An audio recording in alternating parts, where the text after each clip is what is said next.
Hi guys, magandang hapon sa inyong lahat dyan. Ito ako ngayon. Ayaw gumana ng fan ng radiator. So, i-share ko sa inyo yung remedyo natin paano tayo makakauwi habang tayo ay nasa malayong biyahe or nasa biyahe tayo guys, para hindi tayo maoberhitan sa daan.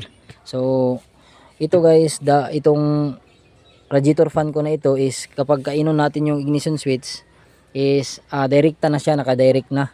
So, galing sa opisina nung kinuha namin ito sa Roscon na kumpanya is ganun na talaga yung kanyang function. Pero ngayon kapag ka nakasusi kami, ayaw talaga mag-on.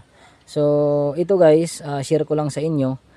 Ang gagawin nyo guys is tingnan nyo, buksan nyo yung hood dito, tapos dito nakalukit yung kanyang radiator fan.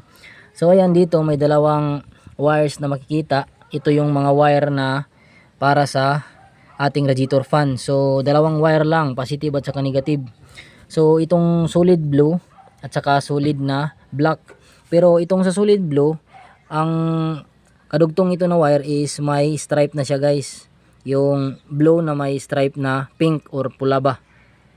So yun guys. So itong solid na itim is ito yung negative, at saka itong solid na blue, ito yung positive.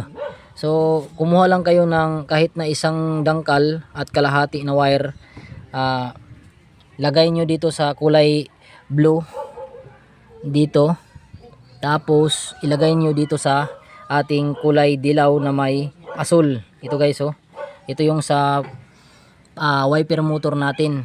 Kapag kainon nyo yung susi nyo is nagkakaroon siya ng positive. So positive na supply. So yan lang guys, i-connectan nyo lang ito dito, lagyan nyo ng wire, tapos i-connect nyo dito. Tapos yung negative naman, i-try nyo muna pag on kung umandar na ba yung inyong radiator fan. Pero sa kaso ko kasi guys is kahit na nakapag-supply na ako dito ng positive, ayaw pa rin mag-on. So ang ginawa ko, nilagay ko siya sa negative. Ayan, dito banda guys, oh.